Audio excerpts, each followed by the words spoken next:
एडमो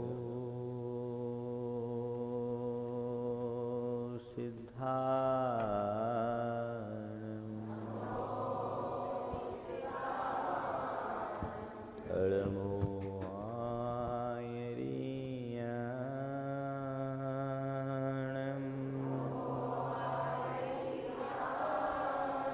एडमो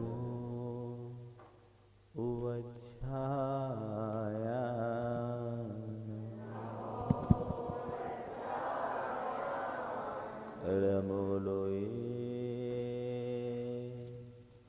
सर्वशाहुणम्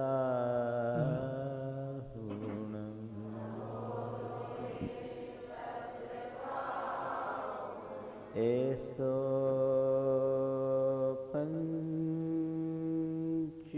पंचीनमुयारो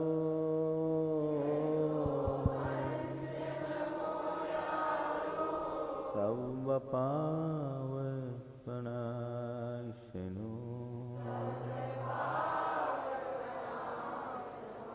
मंगलारं च सर्वेशिं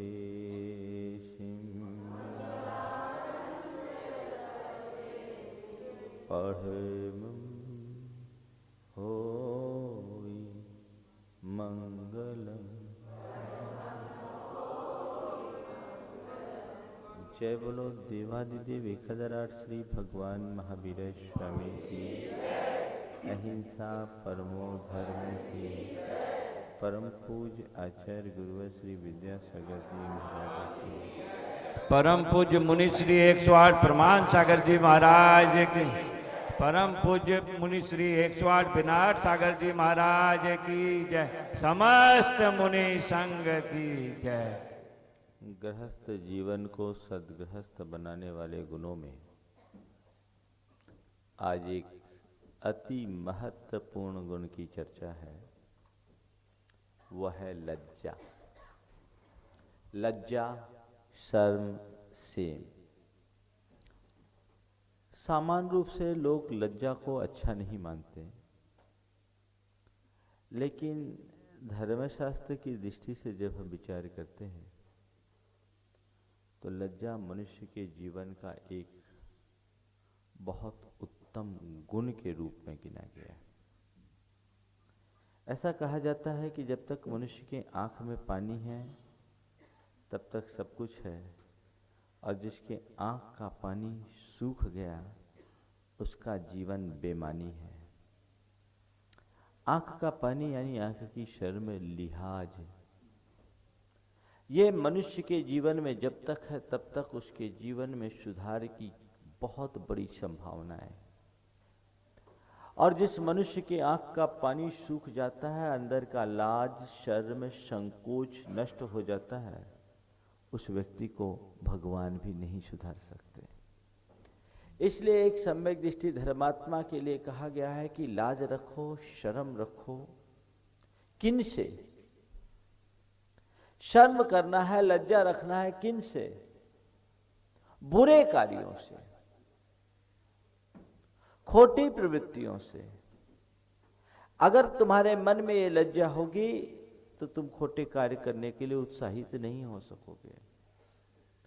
लज्जा का मतलब होता है एक प्रकार का मानसिक संकोच, जो मनुष्य को कई बार चाहते हुए भी कार्यों की ओर बढ़ने से रोकता है। अक्सर देखा जाता है कि लोग अच्छे कार्य को करने में तो फिर भी शर्म का अनुभव करते हैं, बुरा कार्य बेशर्मी से करते हैं। बल्कि मैं ये कहूं, जो बेशर्म होते हैं वही बुरे कार्य करते हैं। किसी व्यक्ति से जब कोई अच्छे कार्य करने की बात कही जाए तो उसको संकोच होता है। भगवान की पूजा करने में संकोच होता है, धोती पहनने में संकोच होता है, कोई व्रत उपवास करने में संकोच होता है, कोई धर्म का कार्य करने में संकोच होता है, लेकिन पाप के कार्य करने में संकोच नहीं। जिस मनुष्य के मन में पाप से संकोच है, समझना वह सद्गृहस्थ की श्रेणी में जाने लायक है। वह इंसान अपने जीवन का उत्कर्ष कर सकता है। और जिसके अंदर संकोच नहीं, शर्म नहीं, वह कभी सुधर नहीं सकता। संत कहते यदि व्यक्ति किसी वजह से कुसंग में पड़ करके कोई गलत कार्य कर भी बैठे, गलत कार्य करने के उपरांत भी यदि उसकी आंख में शर्म है तो सुधर सकता है, और गलत कार्य करने के बाद यदि उसमें गर्व महसूस करता है तो 3 काल में सुधर नहीं सकता। संत कहते हैं कि पहली कोशिश तुम्हारी ये हो कि तुम कोई बुरा कर्म न करो, और यदि किसी परिस्थिति वश तुमसे कोई बुरा कार्य हो भी जाए तो उसने मन में शर्म रखो, उसमें गर्व मत करो, क्योंकि बुरा कार्य हमें शर्मिंदा करते हैं। कुरल काव्य में लिखा है कि योग्य पुरुषों का लजाना उन कार्यों के प्रति होता है जिनके कारण समाज में प्रतिष्ठा और मनुष्य की गरिमा खंडित होती हो। जीवन में ऐसा कोई कार्य ना करो जिससे तुम्हारी प्रतिष्ठा धूमिल हो, तुम्हारी गरिमा खंडित हो, तुम्हारा धर्म नष्ट होता हो, तुम्हारा चरित्र बिगड़ता हो। ऐसे कार्यों से अपने आप को बचाने की कोशिश करें, और यदि तुम्हारे अंदर शर्म होगी तो जीवन निश्चित रूप से सुधरेगा।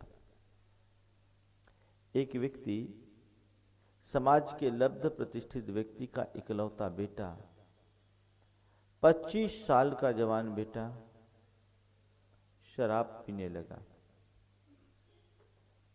शराब का आदी हो गया। पिता को पता चला मेरा बेटा शराब पीता है, पहले तो विश्वास नहीं हुआ, लेकिन लोगों ने कहा कि अगर आप चाहो तो मैं आपको ठीक टाइम पर बता सकता हूं कि किस समय वो कहाँ जाता है, और वो शराब खाने में जाता है, मैं खाने में जाता है, या कलहरी में जाता है, शराब पीता है, आप चलो। पिता आश्चर्य और कुतूहल से भरकर छिप कर पीछे गया, बेटे का पीछा किया। ठीक समय पर बेटा कलारी में गया और शराब की बोतल मुंह पे लगाने लगा, लेकिन तभी उसके पिता की और दृष्टि पड़ गई। वहां एक पत्तल का दोना था, उससे अपनी आंख छिपा लिया। पत्तल का दोना था, आंख छिपा लिया। पिता उल्टे पांव लौट आया। पिता के मित्र ने कहा, देख लिया ना, अब भी आप एक्सेप्ट करेंगे, अब आप अपने बेटे को कुछ नहीं कहेंगे। पिता बहुत समझदार और अनुभवी था, उसने कहा, नहीं, अब मुझे कुछ कहना नहीं, मुझे अब कुछ कहना नहीं है, वो खुद सुधर जाएगा, क्योंकि अभी उसकी आंख में शर्म है। उसने आंख छिपाई। कहते हैं तिनके की ओट में भी बहुत बड़ी लाज होती है। जब तक मनुष्य की आंखों में शर्म है तब तक मर्यादाएं हैं, और जब शर्म खत्म सारी मर्यादाएं नष्ट है। शर्म करना है किन से? 4 से। समाज से शर्म, सज्जनों से शर्म, स्वजनों से शर्म और स्वयं से शर्म। नंबर 1, समाज से शर्म। आप समाज में रहते हैं, समाज का शर्म यानी समाज का लिहाज। मतलब आप जिस समाज में रहते हैं, जिस सोसाइटी में रहते हैं, उस सोसाइटी के गौरव और गरिमा को बनाए रखने का भाव आपके मन में है। ऐसा कोई कार्य न करें जिससे समाज में कल मुंह दिखाने लायक न रहे। मन में ये शर्म, ये संकोच होना चाहिए कि मेरी सामाजिक परंपरा क्या है, मेरी सामाजिक प्रतिष्ठा क्या है, मेरी सामाजिक संहिता क्या है, मेरा सामाजिक आचार विचार क्या है, उसकी परिपाटी क्या है। मैं किसी समाज में रहता हूं तो मेरी ये जिम्मेदारी है कि मैं उस समाज की परंपराओं को ठीक तरीके से निभाऊं। यदि मनुष्य के मन में शर्म होगा समाज का, तो कोई भी गलत कार्य नहीं कर सकता। आप उस समाज में पलते बढ़ते हैं जिस समाज में कोई नशा नहीं करता, जिस समाज में कोई हिंसा हत्या नहीं करता, जिस समाज में कोई व्यभिचार नहीं करता, जिस समाज में अन्य प्रकार के अनाचार और पाखंड की परंपरा नहीं, ये वह उत्तम समाज है जहाँ बहुत स्वस्थ और संतुलित जीवन जीने की परंपरा हमको सिखाई जाती है। एक ऐसी जीवन शैली बताई जाती है जो हर मनुष्य के लिए आदर्श है।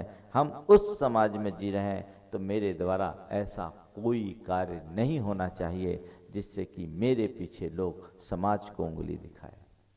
ये सावधानी, ये जिम्मेदारी आपके भीतर है, ये आपकी जवाबदारी है। और यदि ये जवाबदारी का एहसास है तो ऐसा संकोच होगा और कभी भी ऐसा कार्य करने के लिए मन उत्साहित नहीं होगा।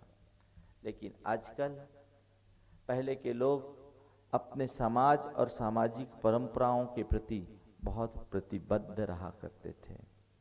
आज समाज और सामाजिकता दोनों नष्ट होते जा रही है। इसका ही ये दुष्परिणाम है कि सामाजिक परंपराओं की खुलेआम धज्जियां उड़ रही है।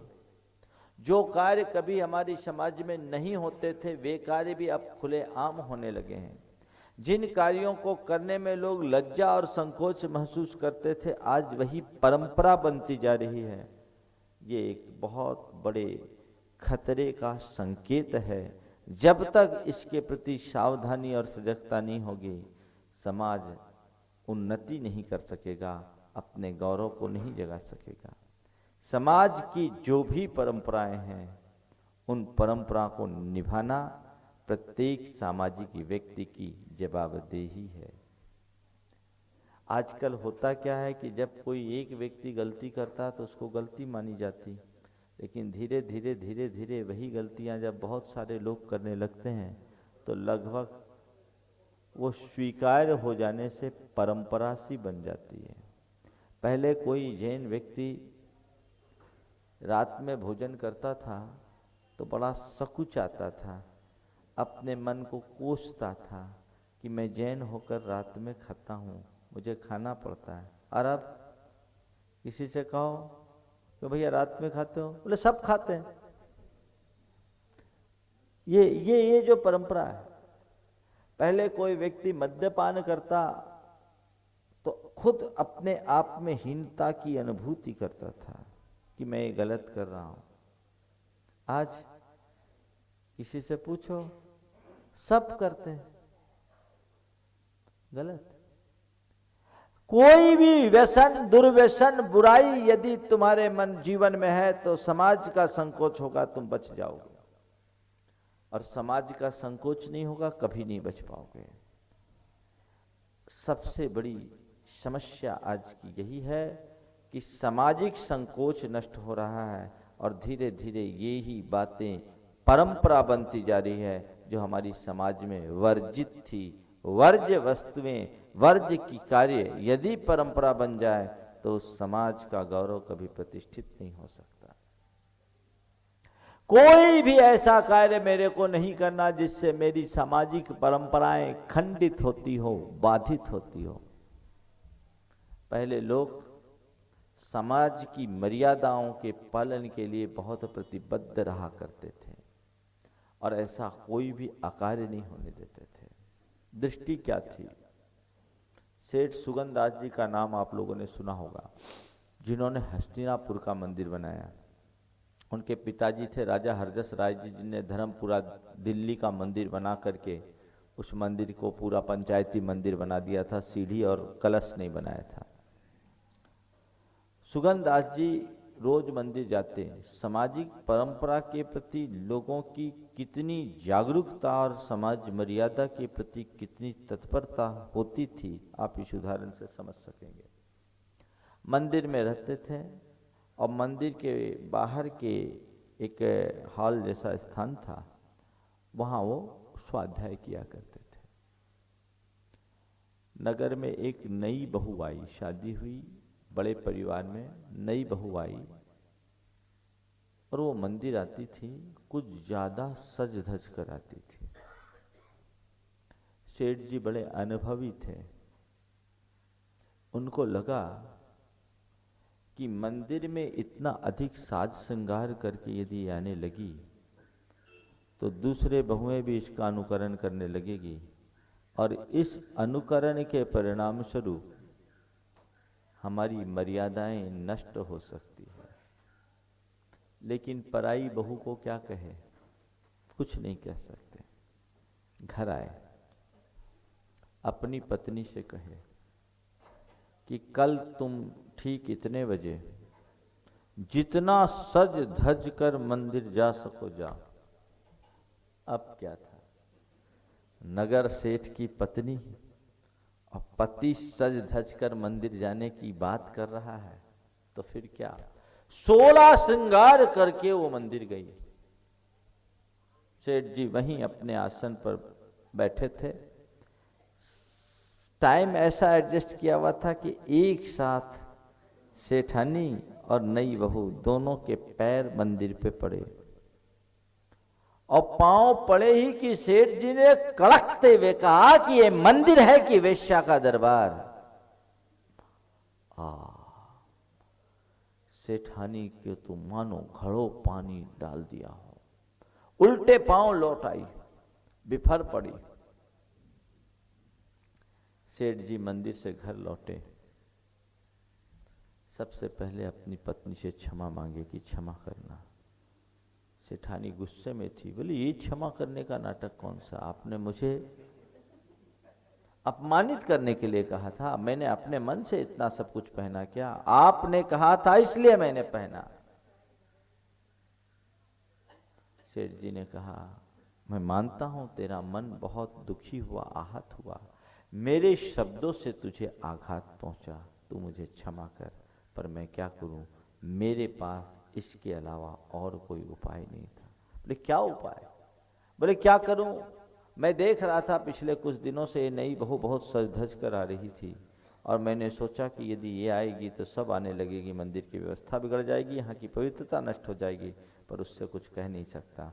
तो तेरे निमित्त से मैंने प्रयोग किया, मैंने तुझे कहा अब मुझे किसी को कहने की जरूरत नहीं है, तुझे मैंने इसलिए कहा क्योंकि मैं तुझे कह सकता। ये दृष्टि थी। आज मर्यादाओं का चीरहरण रोज हो रहा है, खुलेआम हो रहा है। जीवन में तय करो कोई भी सामाजिक मर्यादा को मैं अपने हाथों नष्ट नहीं होने दूंगा। अगर तुम्हारे मन में समाज के प्रति श्रद्धा है तो शर्म होगा, सामाजिक परंपरा के प्रति तुम्हारे अंदर श्रद्धा है, तुम्हारे अंदर शर्म होगा, और वो शर्म तुम्हें कोई अकार्य नहीं करने देगा। ऐसा कोई कार्य मुझे नहीं करना जिससे हमारी समाज की प्रतिष्ठा धूमिल होती हो, समाज का गौरव नष्ट होता हो, समाज की गरिमा खंडित होती हो, ऐसा कोई कार्य मुझे नहीं करना है। जागरूकता, समाज का संकोच बहुत बड़ा संकोच होता है। मैं जब मध्य प्रदेश में था, वहां हमने सामाजिक बुराइयों को दूर करने का एक अभियान सा छेड़ा, और उसी दरमियान समाज में रात्रिकालीन विवाह और भोज पर प्रतिबंध लगवाया। अनेक स्थानों पर विवाह पर और भोज पर प्रतिबंध लगाया। एक स्थान पर मैं था, वहां के समाज के एक लब्ध प्रतिष्ठित व्यक्ति के 25वीं वर्षगांठ थी। उन्होंने भोज रात में आयोजित किया। कार्ड आया, एक युवक ने मुझे वो कार्ड दिखाया और कहा महाराज देखिए, इनने अपने यहाँ भोज दिया है और ये रात में भोज है, ये अच्छा नहीं। मैंने कहा भैया नियम तो हमने विवाह का बनाया है, विवाह के भोज का, इसका तो नियम बनाया नहीं था, इनने गली निकाल ली। बोले महाराज फिर भी जो हो, वो आदमी आपसे बहुत जुड़ा हुआ है, समाज का प्रमुख आदमी, और आपके रहते वो रात में भोज करे, हमें तो नहीं जचता, आप देख लीजिए। मैंने उसे बुलवाया। कार्यक्रम में कुल 4 दिन बाकी थे। मैंने उसको बुलवाया कि और पूछा कि भाई आज मुझे तुम्हारे कार्यक्रम का एक कार्ड देखने को मिला है, तुमने अपने यहाँ रात में भोजन रखा है? बोला महाराज रखा तो है। तुमने सोचा नहीं? महाराज मेरे बहुत सारे संपर्की थे, मेरे बच्चे नहीं मान रहे थे, भाई लोग नहीं मान रहे थे, रात में रख दिया, सोचा नियम नहीं है। मैंने कहा मैं यहाँ बैठा हूँ, तुम समाज की अग्रिम पंक्ति में रहने वाले हो, और अभी अभी एक सामाजिक नियम बना। मानता हूँ कि इस नियम में भोज को नहीं जोड़ा गया था, लेकिन बुराइयाँ तो बुराइयाँ हैं, तुम्हारा कर्तव्य क्या बनता है? इतना कहना मात्र था, मैंने कोई आदेश भी नहीं दिया, केवल इतना कहा कि तुम्हारा कर्तव्य क्या बनता है। उस आदमी ने मेरे चरणों में सिर रखा, बोला महाराज अब आप चिंता न करें, ये हमारा सारा कार्यक्रम दिन में होगा, मैं दूसरा कार्ड छपाऊंगा और सारी व्यवस्थाएं बदल दूंगा, चाहे जो हो। यह है समाज की शर्म। मैं गंज बासुदा में था, सन 2000 की बात है। दिन में शादी, दिन में भोज का नियम बना। ये तय किया था नियम बनाते समय कि आज तक जितने विवाह तय हो गए हैं, उनके बाद का जो भी कार्यक्रम होगा वो कार्यक्रम सबके दिन में होंगे। ये बात हुई, नियम बना, और नियम बनने के जिस दिन नियम बना उसके 8 दिन बाद एक डॉक्टर बेटे की शादी थी, वहीं का। वो डॉक्टर आ गया है, 8 दिन बाद शादी है, सारा कार्यक्रम तय, सब कुछ सुनिश्चित हो गया, रात का कार्यक्रम तय था। उस डॉक्टर ने कहा नहीं, समाज का नियम बना है, मैं समाज के साथ हूं, समाज की मर्यादा मैं नहीं तोड़ूंगा, मेरे यहाँ की शादी अब दिन में होगी, मेरी शादी दिन में होगी। डॉक्टर खुद, बेटा डॉक्टर है, मेरी शादी दिन में होगी, भोज दिन में होगा। मैं चाहता हूं कि इस इतिहास में मेरा नाम दर्ज हो कि जब दिन में शादी का नियम बना उसमें पहली शादी मेरी शादी थी। ये समाज का संकोच। कैसे क्या करेंगे? लोगों ने बोला, उसने पेपर में विज्ञप्तियां जारी कर दी, ऐड दे दिया, मेरे सारे कार्यक्रम परिवर्तित हो गए, सारी व्यवस्थाएं बदल दी, और समाज उल्लास और उमंग के साथ जुड़ी। ऐसा वही कर पाते हैं जिनके मन में समाज का मान होता है, और कुछ लोग जो अपने आप को समाज से ऊपर मानते हैं ना, उन लोगों का कोई उसूल नहीं होता। आज यही हो रहा है, समाज के तथाकथित बड़े लोग अपने इस बड़ेपन के गुमान में ओछा आचरण करते हैं। धर्म की दृष्टि से ये लोग बहुत नीचे और बहुत पीछे हैं। अगर समाज की मान मर्यादा की रक्षा समाज के लोग नहीं करेंगे तो समाज का गौरव कैसे बढ़ेगा? समाज के माध्यम से ही धर्म की मर्यादा पलती है। इसलिए पहला संकोच, पहला शर्म समाज का। आज से तय करो कि मैं ऐसा कोई कार्य नहीं करूंगा जिससे मेरे समाज में उंगली उठे। ऐसा काम नहीं करें। जब आप रात में खाते हो और किसी दूसरों के शादी ब्याह में जाकर के, ऐसे व्यक्ति के यहां जाकर के जिनने आपके लिए दिन में इंतजाम किया है, और वहां जाकर रात में खाते हो, आपकी आंखों में पानी नहीं आता? आपको शर्म नहीं आती कि उसने तो जैनी होने के नाते दिन की व्यवस्था की, और आप ऐसे जैनी कहते हो मेरा तो चलता है। चलता है कह के धर्म को चलता कर दिया। तुम्हारी कोई व्यक्तिगत मजबूरी हो तो मैं कहता हूं घर में रात में भले खा लो, बाहर मत खाओ। आज जिनको रात्रि भोजन त्याग करने के लिए बोलता हूं, सब बोलते हैं महाराज बाहर की छूट। मतलब ये आप जैन धर्म की कौन सी प्रभावना कर रहे हो? समाज का कौन सा गौरव बढ़ा रहे हो?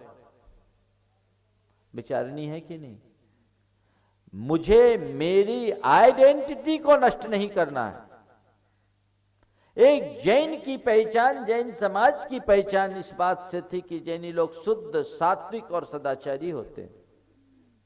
उनके यहाँ कोई रात में नहीं खाता, उनके यहाँ कोई मद्यपान नहीं करता, उनके यहाँ कोई व्यसन नहीं करता, उनके यहाँ कोई व्यभिचार नहीं होता, और उनके द्वारा किसी प्रकार की हत्या या खून का कार्य नहीं होता। ये पहचान है।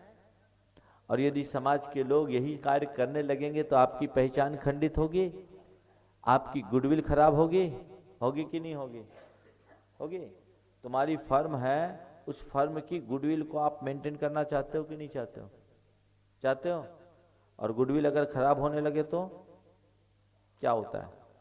अगर किसी कारणवश, किसी त्रुटिवश आपकी फर्म की गुडविल खराब होने लगे तो आप क्या करते हो?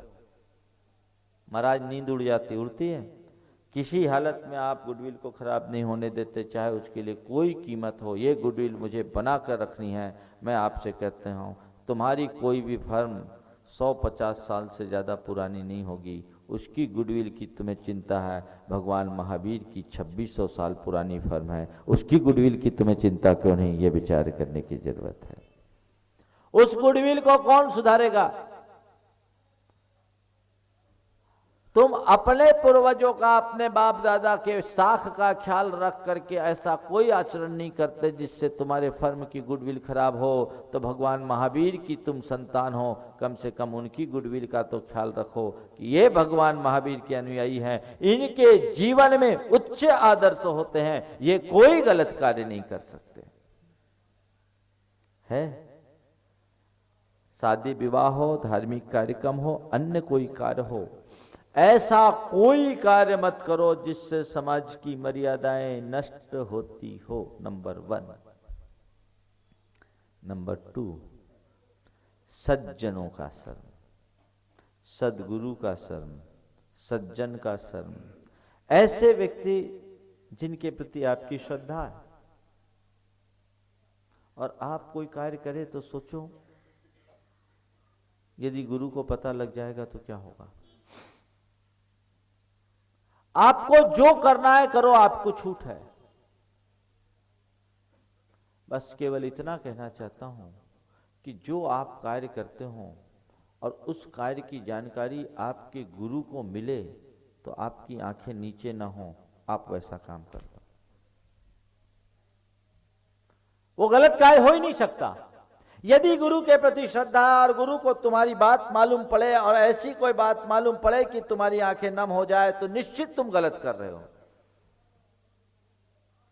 और गुरु के प्रति शर्म होगी ना तो कभी गलत नहीं कर सकोगे।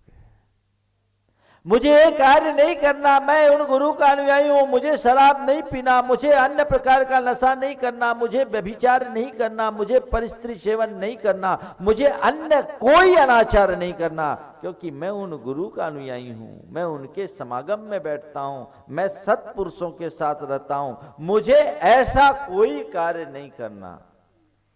लोग क्या कहेंगे? मेरे सदगुरु को पता चलेगा तो वो क्या कहेंगे? मन में ये शर्म होगा तो ये शर्म तुमको बचा लेगा। और ठीक है, कौन देखता है, गए काम से। अपने आप के साथ धोखा। लिहाज बहुत जरूरी है, गुरु का भी लिहाज। आज मैं साधु हूं, 30 साल मुझे साधु जीवन को अंगीकार किए हो गया। इस 30 साल में आज भी मैं समाज का भी संकोच करता हूं और सदगुरु का भी संकोच करता हूं। मैं कोई भी कार्य करते समय यह जरूर सोचता हूं कि मेरे द्वारा ऐसा कोई कार्य ना हो जिससे समाज में हंसी हो। मेरे अंदर की ये जागरूकता मुझे मेरी चर्या और क्रिया में दृढ़ रखती है। मैं सबके बारे में सोच सकता हूं, मेरे विषय में मेरे गुरु को कभी कुछ सोचना न पड़ जाए, ये मैं हमेशा सोचता हूं, तब अपने मार्ग में दृढ़ रह पाता हूं।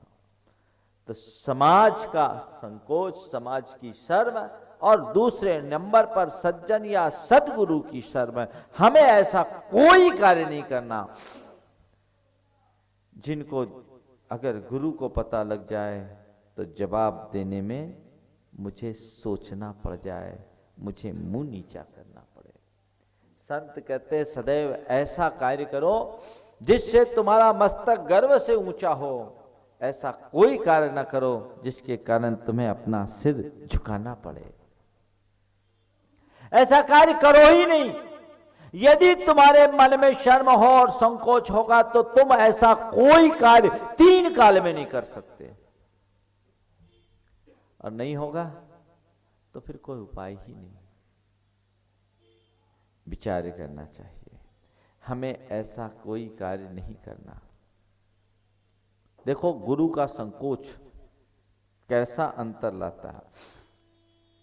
एक व्यक्ति को अपने बेटे की शादी करनी थी। यह घटना 1994 की है। लड़की से बातचीत हुई, लड़की पसंद आई।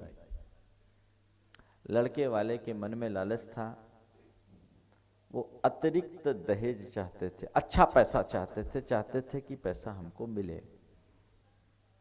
संयोग से लड़का वाला भी हमसे जुड़ा था और लड़की वाले भी जुड़े हुए थे। बातचीत के दरमियान जब सब कुछ हो गया, तय हो गया, लेन देन की बात आई, चर्चा में आई, घर में हमारी बड़ी सारी तस्वीर लगी, पूछा, बोला हम लोग तो महाराज से बहुत जुड़े हुए हैं, ये हैं वो हैं। जैसे मालूम पड़ा जुड़े हुए हैं, उस आदमी ने अपना पूरा दृष्टिकोण बदल दिया कि भैया इनसे मांग करना तो ठीक नहीं, महाराज को मालूम पड़ेगा तो क्या मुंह दिखाएंगे। उसने कहा कुछ नहीं चाहिए, हमें आपकी बेटी चाहिए, आप जैसा संबंध करना चाहते हैं कर दे। बाद में यह बात बताई, मुझे बताई गई कि महाराज हमें समझ में आया कि गुरु से जुड़ने का मतलब क्या होता है। महाराज लालच था, लेकिन आपकी छवि देखते ही सारा लालच खत्म हो गया और आज बहुत खुश है। बाद में तो मुझसे प्रतिज्ञा ही ले लिया कि हमको मांगना ही नहीं है। तो ये एक संकोच, यदि तुम गुरु को हृदय में बैठा के रखोगे और उनको अपने जीवन का आदर्श बनाकर रखोगे, चलोगे, तो तुम्हारे जीवन में कोई अकार्य नहीं हो सकेगा। शर्म रहेगी तो शर्म आई, उनके साथ दुविधा हुई। अगर मांग करता हूं, महाराज को मालूम पड़ेगा महाराज क्या कहेंगे, और सब कुछ तय होने के बाद पीछे लौटता हूं, महाराज को मालूम पड़ेगा तो महाराज क्या कहेंगे। बच गए पाप से। बस क्या कहेंगे महाराज, क्या कहेंगे, इसका विचार करो। तुम लोग क्या विचार करते हो, लोग क्या कहेंगे, है ना। कुछ भी काम है दिखावा में लगते हो, लोग क्या कहेंगे, लोग क्या कहेंगे। अरे भगवान क्या कहेंगे, गुरु क्या कहेंगे, ये तो सोचो पहले। लोग तो क्या है, लोग तो लोग है। लोग के हिसाब से मत देखो, अपनी संहिता के हिसाब से देखो। लोग तो ऐसा है कि घोड़े पर बाप को बैठा कर चले तो दिक्कत, घोड़े पर बेटा बैठ जाए तो दिक्कत, बाप बेटा दोनों बैठ जाए तो दिक्कत, और घोड़े को खाली चलाए तो दिक्कत, और घोड़े को सिर पर बैठाए तो दिक्कत। वो तो दिक्कत ही दिक्कत है। कहानी तो सुनी है ना आप लोगों ने, उसमें तो केवल दिक्कत ही दिक्कत है। ये नहीं मेरी परंपरा क्या कहती है, मेरा समाज क्या कहता है, मेरा धर्म क्या कहता है।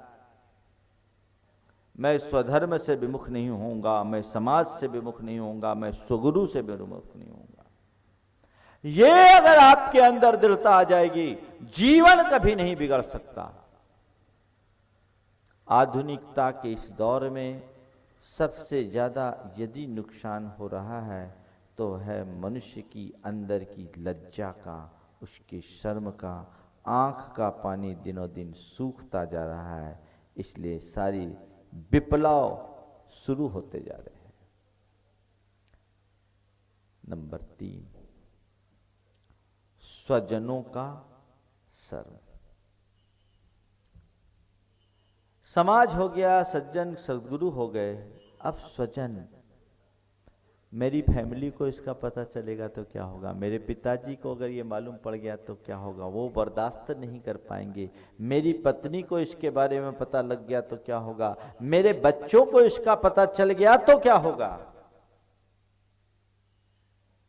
ये शर्म मन को रोकता है, रोकता है।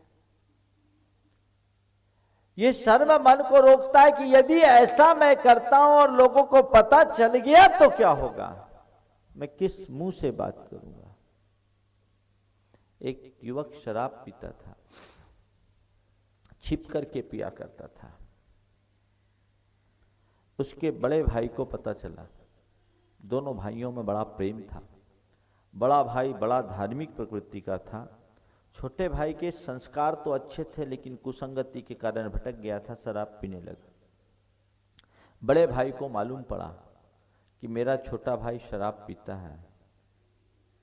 एक दिन क्या किया, जैसे ही वो होटल में शराब पीने के लिए गया, पीछे से बड़ा भाई गया और उसने अपने हाथ से उसको शराब की बोतल पकड़ाते हुए की, ले तू पीना चाहता है पी, मैं तुझे पिलाता हूं।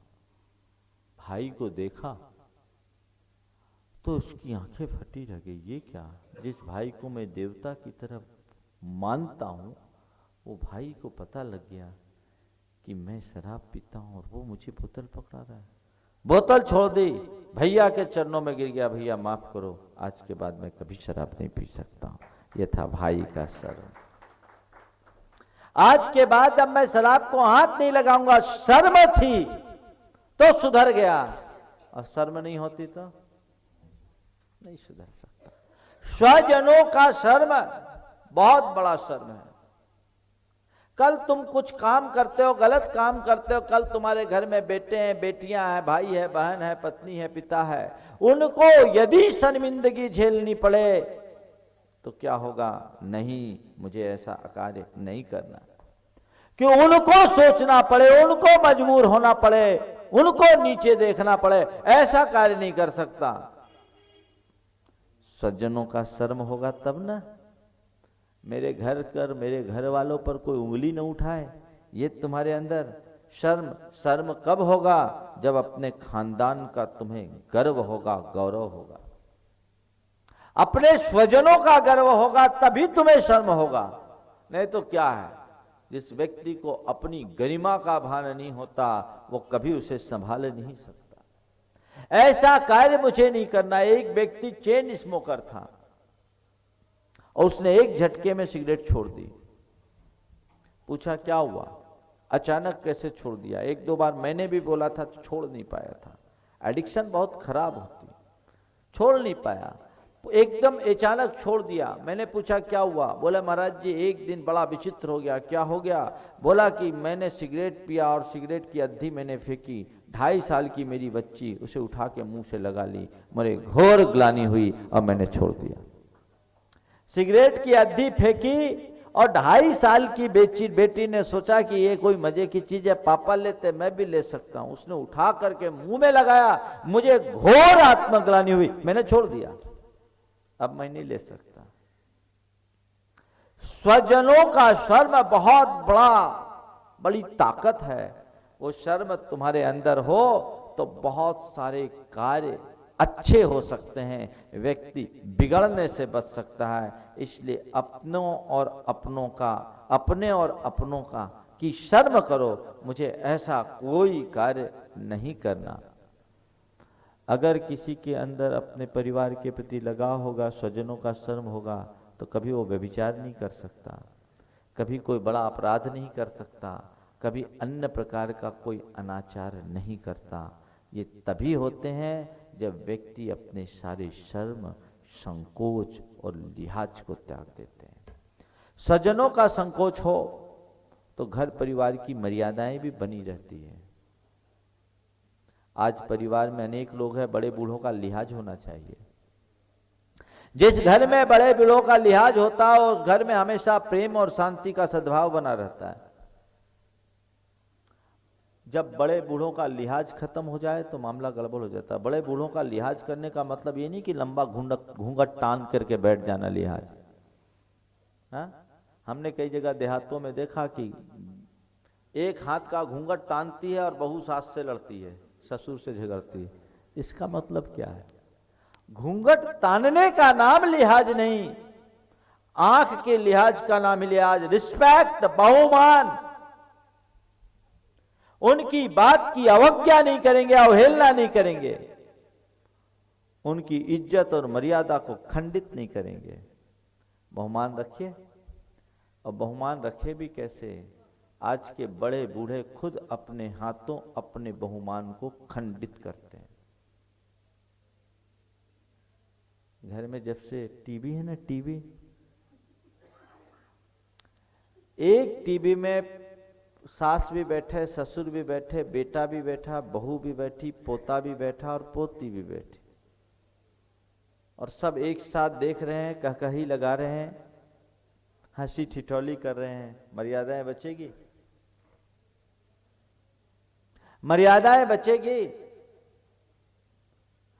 आप जो व्यवहार अपने घर में नहीं चाहते वो सारे दृश्य वहां देखने को मिल रहे हैं। क्या देखते आप लोग टीवी में? चरित्रवर्धक बातें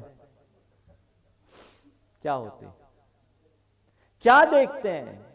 संस्कृति की धज्जियां उड़ाते हैं सारे कार्यक्रम, संस्कारों का सत्यानाश करते हुए सारे कार्यक्रम, और एक साथ देख रहे हैं। अब कहती बहू आजकल सुना को नहीं, सुन सी गए। आपने खुद तो अपनी मर्यादाओं का अपने हाथों हनन किया। आज से 20 साल पहले की बात, एक युवक ने मुझसे कहा, महाराज जी थोड़ा कक्का जी को समझाओ। मैंने अपने पिताजी को कक्का जी कहते थे। बोले क्या? बोले बड़ी दिक्कत है, ऐसे तो पिक्चर जाते नहीं थे, जब से टीवी आई तो कोई कार्यक्रम छोड़ते नहीं हैं। हम लोगों को संकोच होता उनके साथ बैठ करके देखने में, पर वो छोड़ते नहीं।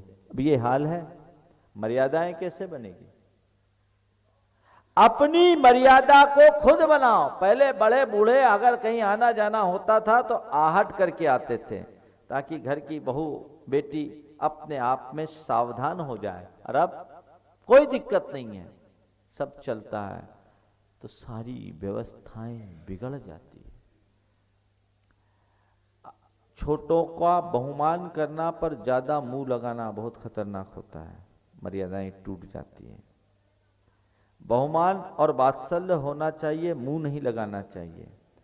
अपने परिवार के सदस्यों से इस स्तर का संबंध मत बनाओ कि वो कोई भी बात बेझिझक निर्लज्जता पूर्वक कहना शुरू कर दे, मर्यादाएं टूट जाएगी। आचार विचार में, पहनाव में, इन सब बातों का ध्यान रखो। मर्यादाएं होनी चाहिए, हर चीज की मर्यादा होनी चाहिए।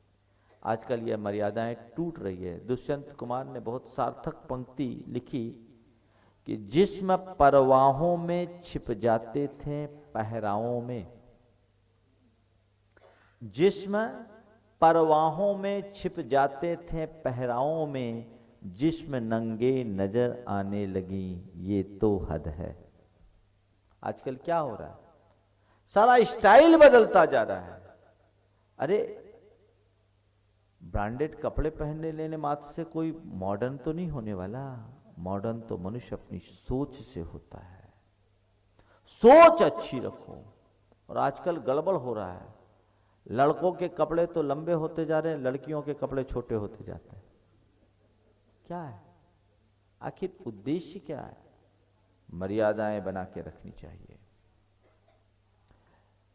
जिससे धर्म की मर्यादा हो, परिवार की, समाज की मर्यादा हो, परिवार की मर्यादा हो, अपने चरित्र की सुरक्षा हो, इस तरह का कार्य होना चाहिए। आजकल आए दिन जो अनेक प्रकार की घटनाएं हैं, उसके पीछे एक कारण ये भी है। अपने शील की सुरक्षा के लिए शास्त्र कहते हैं उन तमाम प्रकार के भौतिक और मानसिक संयोगों से बचो जिससे मन में यौन विकार उत्पन्न होते हों। और यौन विकार की उत्पत्ति में व्यक्ति का पहनावा भी एक बहुत बड़ा निमित्त है, उसकी सुरक्षा करनी चाहिए। बच्चों को मॉडर्न बनाने का निषेध नहीं है, लेकिन मॉडर्न ऐसे ना बने, मॉडर्न अपनी सोच से बने। केवल कपड़े पहनने से व्यक्ति मॉडर्न नहीं होता, बदलाव हो। और मैं तो एक ही बात कहता हूं, दूध का बर्तन खुला हो और सामने बिल्ली हो तो क्या होगा? बिल्ली तो मुंह मारेगी ना। जब चारों तरफ बिल्लियां दिख रही है तो जरूरत है दूध को ढक के ही नहीं रखना, बल्कि छीके में टांग कर रखना है, जो बिल्ली के अप्रोच से भी दूर हो, तब दूध की सुरक्षा है। आज सारा मामला गड़बड़ा रहा है। तो स्वजनों का शर्म बहुत बड़ी ताकत है। वो शर्म अंदर हो, कुछ भी गड़बड़ नहीं होगा, कुछ भी गड़बड़ नहीं होगा। पद्म पुराण में एक प्रसंग आता है, स्वजन का शर्म मनुष्य को कैसे बदलता है। दो भाई थे, दोनों मंत्री थे। छोटा भाई बड़े भाई की पत्नी में आसक्त हो गया था। बुद्धि भ्रष्ट होते देर नहीं लगती। छोटा भाई बड़े भाई के पत्नी पर आसक्त हो गया। बड़े भाई को मालूम पड़ा। बड़े भाई की इज्जत वो बहुत करता था, लेकिन मन बहुत बेईमान है, पाप की ओर बहुत जल्दी आसक्त होता है। जब वो आसक्त हो गया, बड़े भाई को मालूम पड़ा। बड़े भाई की पत्नी ने ही बड़े भाई से, अपने पति से कहा कि छोटे भाई की निगाहें मुझे ठीक नहीं दिखती। बड़े भाई ने कहा, जा, मैं अपने भाई को जानता हूं, मैं तुझे आज्ञा देता हूं, तू चले जा, रात अंधेरे में अकेले जा, और कुछ कहे तो बोलना भैया ने मुझे आपकी सेवा के लिए भेजा है। रात अंधेरे में भाई के कमरे में गई, उस भाई के कमरे, उस देवर के कमरे में जो उस पर आसक्त था और आसक्ति युक्त दृष्टि से देखता था, अंधेरे में गई, एक बार चौंका, आप इस समय यहाँ कैसे? आपकी सेवा में कैसे आई? आपके बड़े भ्राता ने भेजा है, जाओ, मैं आपकी सेवा में हाजिर हूं, आप बोलिए मेरे लिए क्या आदेश है। जैसे सुना कि भैया ने मुझे भेजा है, आंखें फटी रह गई कि माफ करो, मैं बहुत अंधेरे में था, आप मेरी भाभी नहीं, मेरे माँ के तुल्य हो, मेरी आंखों में विकार आ गया था, मेरी दृष्टि को क्षमा करो। आया और अपने भाई से क्षमा मांगा। भाई ने कहा, मुझे तेरे से इसी की अपेक्षा थी, मैं जानता था कि तेरे मन में मेरा लिहाज है और तू कितना भी हो भटक नहीं सकता, इसलिए मैंने ये प्रयोग किया था। लिहाज, शर्म बहुत बड़ी ताकत है। तो स्वजनों का शर्म, अंतिम स्वयं का, स्वयं की शर्म, अपने आप में संकोच। सबसे बड़ा संकोच तो आत्म संकोच होता है।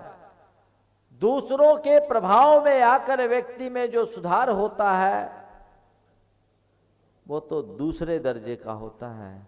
स्वयं के पुकार से जो जीवन में सुधार होता है वो बहुत उत्तम होता है। स्वयं के प्रति शर्म यानी स्वयं के प्रति बुरे कार्यों से संकोच। किस लिए संकोच? इसलिए कि इसका परिणाम बुरा होगा। आत्मग्लानि एक बहुत बड़ा, कई अर्थों में गुण है। आत्मग्लानि, बुरे कार्य करते समय करने का भाव आते ही मन में ग्लानि आनी चाहिए। नहीं, ऐसा तो मैं कर ही नहीं सकता, ऐसा करके तो मैं अपना सत्यानाश करने वाला हूं। कोई दूसरा देखे इसलिए मैं अपने आप को रोकूं? नहीं, कोई देखे या न देखे, मैं खुद तो देख रहा हूं। मैं खुद तो देख रहा हूं और मुझे खुद को पता है कि ये कार्य गलत है, तो मुझे खुद की खातिर गलत कार्य नहीं करना। कब होगा? जब तुम्हारा स्वयं के प्रति शर्म हो।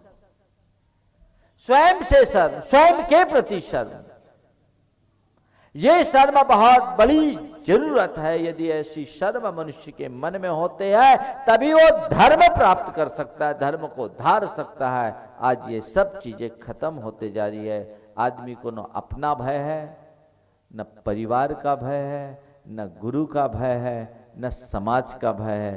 किसी से किसी को कोई भय नहीं। इसलिए सब स्वेच्छाचारी हो रहे हैं, स्वच्छंद विचरण कर रहे हैं। मामला बिगड़ता जा रहा है। एक सद्गृहस्थ के गुणों की चर्चा करते हुए कहा, ह्रीमय लज्जावान बनो, लज्जालु बनो, आंख में पानी रखो। ऐसा तो शर्म बहुत करते हैं। कई लोग हैं जिनको धोती पहनने में शर्म आती है। अरे वो शर्म, ये धोती पहनना तो सात्विकता का प्रतीक है। अच्छे कार्य करने में कोई शर्म मत करो और बुरे कार्य के प्रति सदैव शर्म महसूस करो। करो ही मत, और करो भी तो नम आंखों से करो। अगर तुम्हारे मन में शर्म होगी, संकोच होगा, तो तुम्हारे निश्चित तौर पर बचाव है। और यदि ये नहीं, तो तुम अपने जीवन का कभी भी उद्धार नहीं कर सकते। ये मान करके चलो कि मैं तो देख रहा हूं, मैं तो साक्षी हूं, और इसका फल तो मुझे ही भोगना है। आज मैं पाप करूंगा, इसका परिणाम भी केवल मैं ही भोगूंगा। हो सकता है मैं अपनी चालबाजियों से दूसरे की आंखों में धूल झोंक दूं, लेकिन मेरी आंखें तो अभी मुझे देख रही है। जिस आदमी को ये पता रहे कि मैं देख रहा हूं, वो कोई गलत नहीं कर सकता। एक गुरु के गुरुकुल में बहुत से शिष्य पढ़ते थे, और पढ़ाई होने के बाद एक दिन गुरु ने सब शिष्यों को बुलाया। बोला, तुम लोग सारी पढ़ाई हो गई है, अब तुम लोग घर जा सकते हो, पर मेरे मन में एक चिंता है कि तुम देखते हो कि मेरी बेटी अब युवा हो गई है, मुझे उसके विवाह का प्रबंध करना है, और मेरे पास पर्याप्त पैसा नहीं है। मैं चाहता हूं कि कुछ पैसे का सहयोग तुम लोग करो, तो मेरी बेटी का अच्छे ढंग से विवाह हो जाए।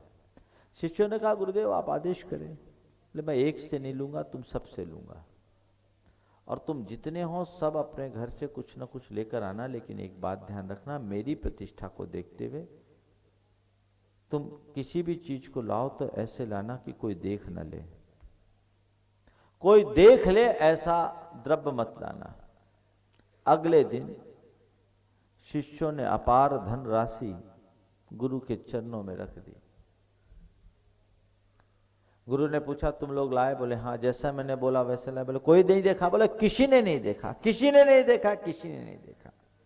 एक शिष्य था, वो खाली हाथ आया। बोले, क्या बात है, तुम कुछ लेकर नहीं आए? बोले, गुरुदेव ला नहीं सका, शर्मिंदा हूं। बोले, क्यों?